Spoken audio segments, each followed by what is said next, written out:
Alright, how's it going on, everybody? Today I'm painting a Chaos Dwarf from Scibor Miniatures. GW just released some new Chaos Dwarf sculpts, so hopefully this could be a guide for those people. But I'm painting one from Scibor Miniatures as protest against GW, because those prices for those new plastic Chaos Dwarfs is absurd. And that's saying something. Not only did you not let me play with Chaos Dawrves when you first launched Age of Sigmar, the only models you had for the longest time was resin models, which were stupid overpriced. So I'm painting this in protest to those. Sorry if you bought them. They're great looking models, don't get me wrong. And if I could get my hands on one for not that price, I would buy them. But I can't. I have these Chaos Dwarf models, and as you'll see, they're pretty awesome. My plan is to paint this, and I want it to be grungy. I want it to be dirty. Chaos Dwarves live in caves. They're not clean.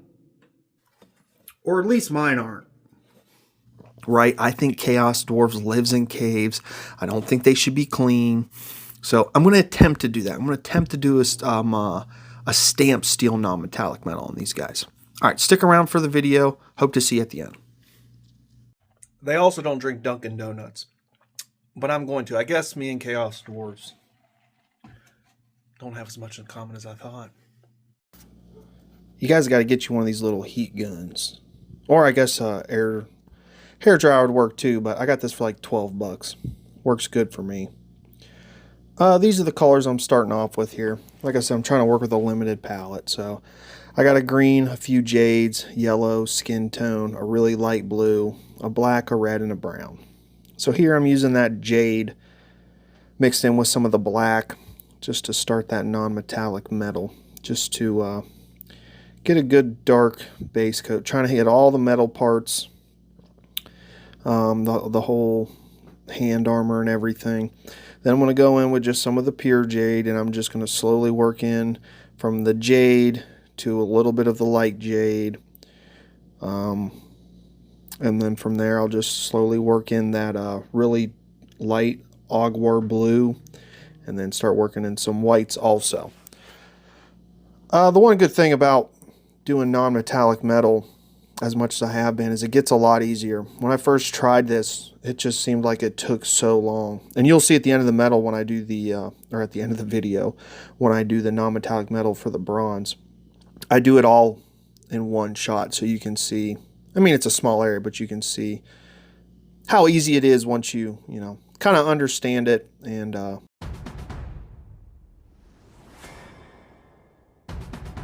like you can see here, it looks pretty rough right now. But that's part of the process working with non-metallic metal, is you're going to have stages where it just looks like trash. You just got to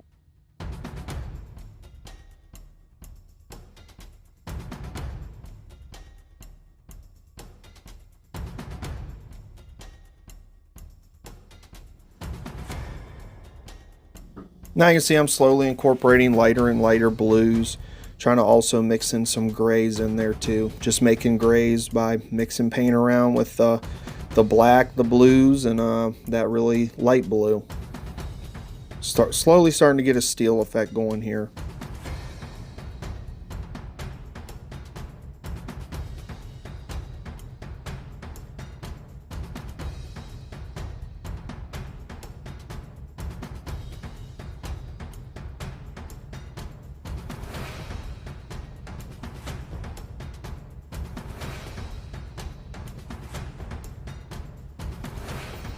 This shoulder armor was especially tricky to paint, trying to figure out how the light would affect it and everything. And then he's got these chips and everything all in his armor, so I'm trying to paint it non-metallic metal, but as you'll see towards the end, I had to throw a little bit of dirt in. So this was kind of where I stopped with the non-metallic metal. I did a few more steps. I did a wash over it, did a few more highlights, tried to mix the shades in. There's that pure white I bring into it. And then you can see it here. I didn't film it, unfortunately, because my phone died, but I mixed in some oranges and some browns to try to give that rust effect. I think it came out pretty good. I think that looks like worn metal. Could have done a better job of making it a little bit more worn. Like, it shouldn't You know, probably shouldn't have had as much stuff shining with that amount of rust, but I can live with it. Now I just start working on that jade. I started with just a base coat of black mixed with that dark camo or dark yellow green. And then here I'm just going over with just straight dark yellow green. Do several layers on this, but the jade is the thing I'm probably the most happy with. So again, just starting off with that dark yellow green. Then what I'll do is I'll mix in some of that dark yellow green with that dark jade.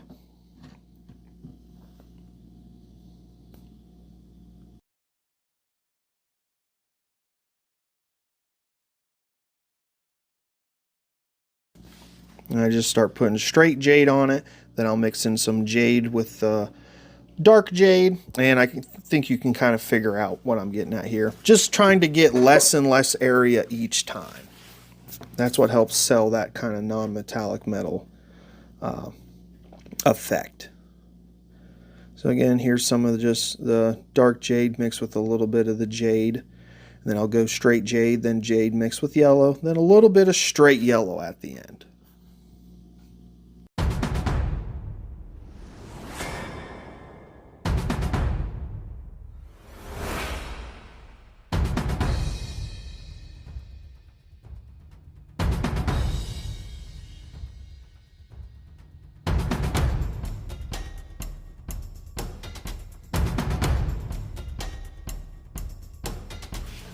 Here's a good point. You're looking at this right now, like I am, and you're probably like, man, that does not look like metal at all right now. It doesn't look like jade at all, or any type of metal. That's part of the problem with non-metallic metal. It's very unforgiving until you're 90% complete, I would say. Like 90% of the process, you're going to be like, this is not working. This looks like trash. But then eventually you'll get to the point where you're like, oh, I can squint at that and it looks like metal. And that's where I kind of did get here once I got to introducing the straight jade over top of that mixture. Just trying to get less and less area each time.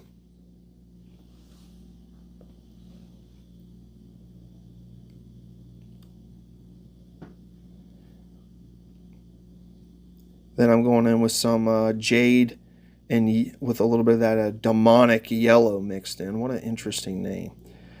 And with this one, I'll start doing edge highlights too, like you can see here.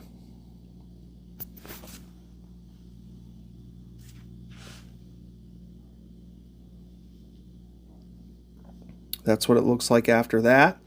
And then I will do kind of like a final highlight of just pure yellow, just trying to get all the raised areas, trying to do some edge highlighting, just to finish it up.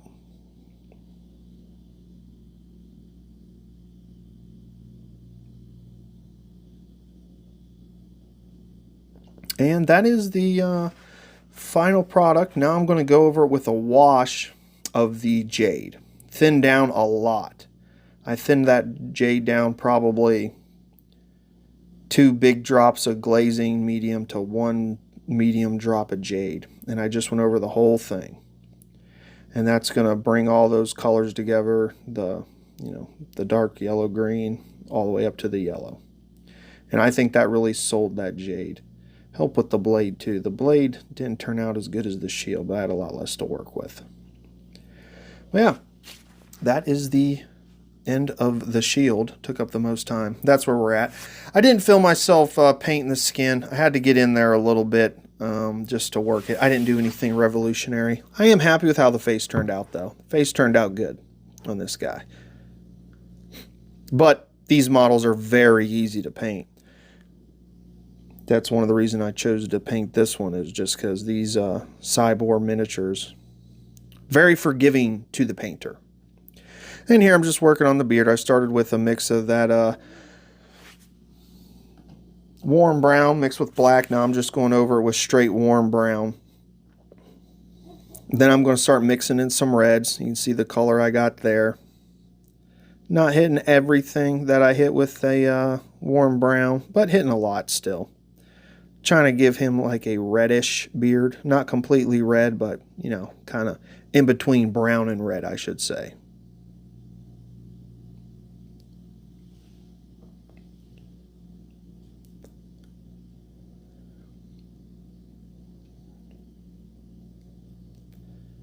Mixing a little bit of that blue in just to lighten it down a little bit.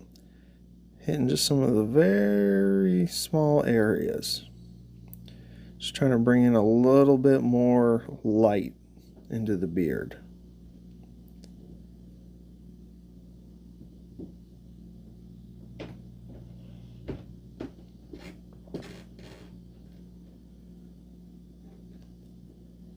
Then I'm going to start working on all the fur on him.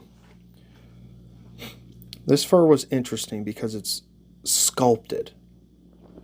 Sculpted fur is great for dry brushing, but there's not too many great ways to paint it.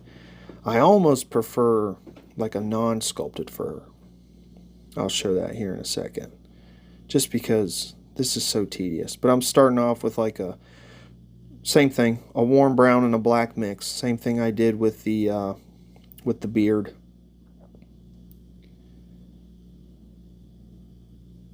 Then here I mix in a little red, and I'm just going to keep mixing in red until I don't get to like a pure red, but you'll see. Hitting a little bit less area each time.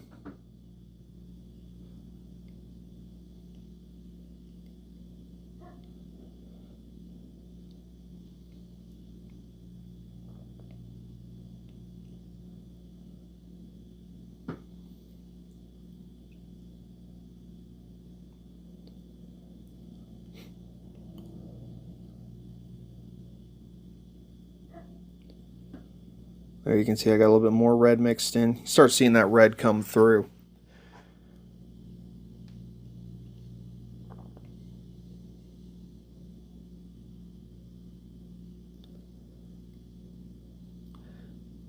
But there you go. There you see. See that horse, how I painted the fur on it. That can be tedious in its own way, but having to pick out individual strands like you'll see me doing here in a few is just, it's a pain. But once it's done, it does look better. Here I just lighten that down with a little bit of more of that really light blue mixed in.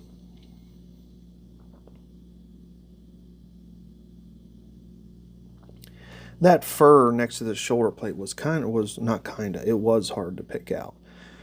But yeah. Now I'm just trying to pick up all these individual strands of the fur, which is a pain. You could dry brush it, but I mean, as much of a pain as this is, by the time I would get a dry brush out, mix the paint up correctly, put it on the dry brush it, I could do it this way, and I think it looks better. Then I just mixed in a little bit of yellow into that mix, and I went over it with some places just to bring out a little bit more color, and I think that helped the fur a lot. Then I just started working on the weapon and the kind of like the face on the weapon, just using red for this.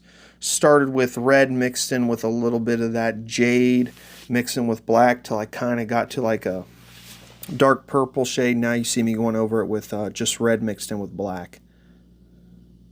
And then I'm just going to slowly work the red in, all the way up to straight yellow is what I'll finish with for this.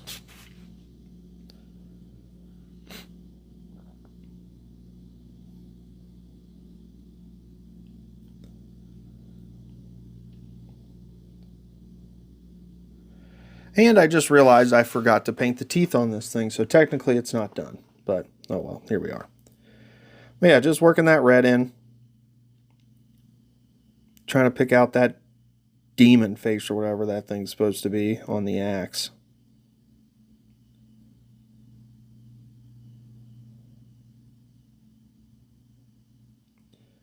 Now I started putting some yellow in with that red.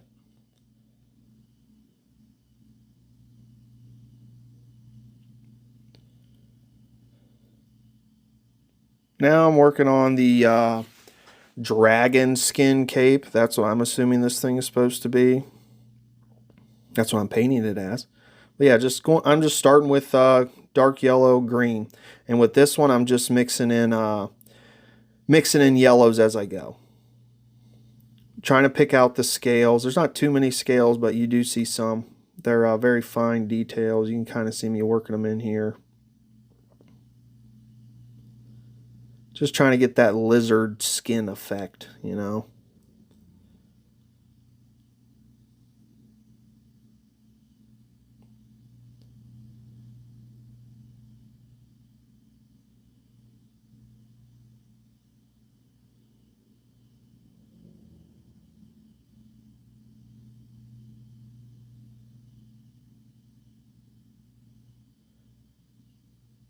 Now I'm just picking out all the leather bits.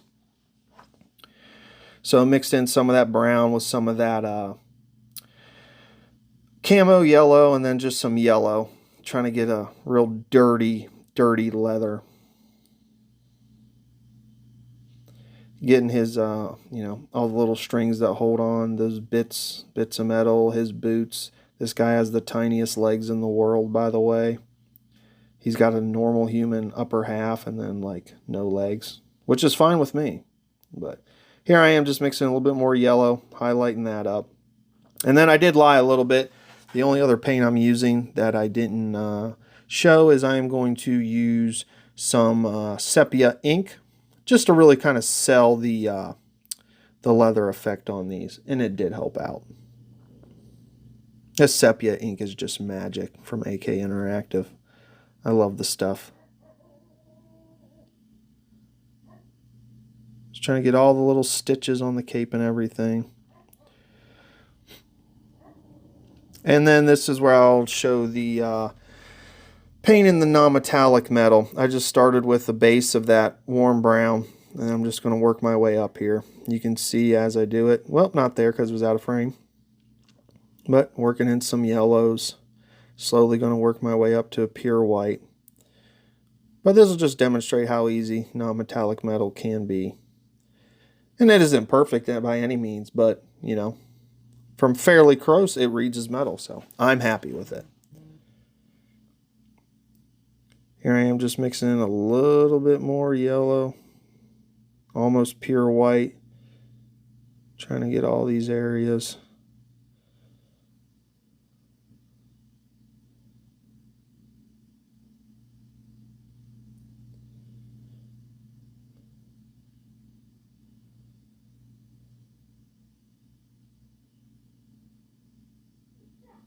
There you go. And there's the finished model. Not the dirtiest. I could have done a better job of dirtying them, but I'm happy with it. I'm happy with it. The rust looks really good on his arm holding the axe. I am happy with that. Looks okay on his chest, but I could have done a little better, I think. The overall dirtiness of the model needs to be turned up a little bit, I think. I could have used some... I mean, I could have done a bunch of things with it to dirty it up. You know, I could have done what I did, just a little bit more, introducing the browns and the red to make kind of like a rust effect. Also could have just used some pigments. I got plenty of pigments I haven't used in a while. That's a good way to, you know, throw a dirty effect. Wouldn't exactly use this one, but, you know, could have used some pigments or something.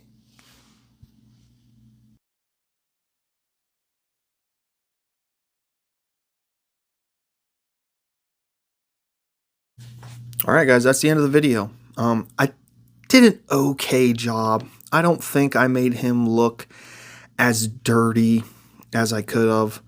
I could always put some pigment on it and that would do the job. But yeah, I mean the rust effect, it looks okay. But I think he's missing something. He needs to look a little dirtier. I like the pale on the flesh and stuff, but I'm not sure. I'm not sure because, you know, I did try to limit myself with the palette too, so I'm happy with this. Don't get me wrong, I'm very happy with this. I like how the jade came out, so I'm pretty happy with this. Again, this model's from Scibor Miniatures. They're out of Poland. Great company. Love them.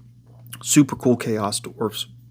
I have a bunch painted. If you go back, look at my videos way back, you'll see a big Minotaur I painted. You can kind of see the evolution of me as a painter since then. But yeah, that's it for the video. I appreciate you guys watching. If you can give me a like, share, and subscribe, I really appreciate it. Till next time, talk to you guys later. Bye.